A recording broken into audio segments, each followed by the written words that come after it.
সমাজে যদি বিয়ে দেওয়ার কোনো বাধ্যবাধকতা না থাকতো বা কোনো নিয়ম না থাকতো, তাহলে দুনিয়ার কোনো বাবাই তার মেয়েকে পরের ঘরে পাঠাতো না। খুব যত্ন করে ঘরের মধ্যে সাজিয়ে রাখতো, লুকিয়ে রাখতো, ঠিক যেমন সোনা দানা হীরা মুক্তা লুকিয়ে রাখে। একটা মেয়ের জন্য মায়ের যত না কষ্ট হয়, বাবার তার চেয়ে দ্বিগুণ কষ্ট হয়। আর মেয়ের মায়ের জন্য যত না কষ্ট হয়, তার বাবার জন্য তার চেয়ে বেশি কষ্ট হয়। আসলে দুনিয়ার যত বাবা আছেন যাদের মেয়েকে পরের ঘরে দিতে হবে, তারাই জানে এই কষ্টটা কেমন। একটা ছেলে সন্তানকে জন্ম দিতে যত কষ্ট হয়, একটা মেয়ে সন্তানকে জন্ম দিতে সেম একই কষ্ট হয়। আর তার চেয়ে বেশি কষ্ট হয় ছোটবেলা থেকে এত আদর যত্ন করে বড় করে যখন পরের ঘরে পাঠিয়ে দিতে হয়। হ্যালো গাইস, আসসালামু আলাইকুম। রান্না বান্না তো মেয়েদের জীবনের একটা বড় অংশ, যেইটার কোনো শেষ নাই। সারা জীবন করে যেতে হবে, সবার জন্য করে যেতে হবে। যেই মেয়েটা আলু কাটতে ভয় করতো, হাতে কালি পড়ে যাবে সেজন্য, যে মেয়েটা পেঁয়াজ কাটতো না, চোখ দিয়ে পানি চলে আসবে সেজন্য আজকে যত কষ্টই হোক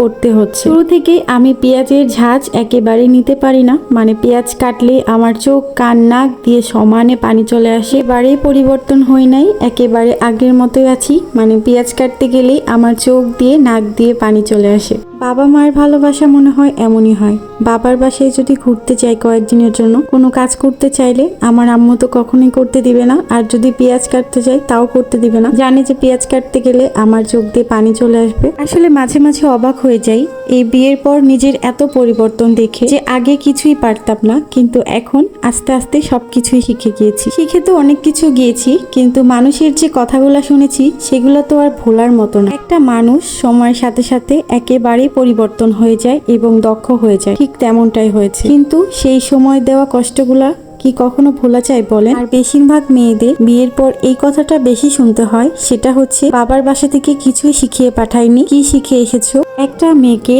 তার বাবা মা 18-20 বছর এত যত্ন করে বড় করে মানুষ করে অন্যের ঘরে পাঠিয়ে দেয়, তাদের কষ্টটা কি একবারও কেউ বুঝে বলেন? আর কাজ, সেটা তো সব মানুষই আস্তে আস্তে সময়ের সাথে সাথে সবকিছুই শিখে যায়। বলেছিলাম না, রান্না করতে করতে একেবারেই আমার মন বসে না রান্নাঘরে, তো বের হয়ে গিয়েছি বাহিরে। আর এই দুপুরবেলা আমার বের হতে কেন জানি অনেক ভালো লাগে। আর এমনিও গ্রামের বাসা, চারিদিক শুধুই ফাঁকা হয়ে থাকে, মানে কোনো মানুষজন নাই। আর বর্ষাকালে এতই নদীতে পানি চলে আসছে, তো এই জন্যই আরো বেশি ভালো লাগে। রান্না শেষ করে কিচেনের যত ময়লা আছে সবগুলো নিয়ে চলে আসছি নদীর ধারে ফেলার জন্য। আর এইটা হচ্ছে আমার দাদি শাশুড়ির হাতে লাগানো গাছ, তো অনেকগুলা ফুল ফুটেছে। আর এই সময় নদীর পানির স্রোত এতই পরিমাণে বেড়ে যায়, দেখতে যতটা ভালো লাগে তার চেয়ে বেশি মনটা খারাপ হয়ে যায় আর বাসায় যাওয়ার কথা মনে পড়ে যায়। কারণ এত জনশূন্য জায়গায় আমি এর আগে কখনোই থাকিনি, চারিদিকে কোনোই মানুষজন নেই। আজকের ভিডিওটা এই পর্যন্ত, সবাই ভালো থাকবেন, আল্লাহ হাফিজ।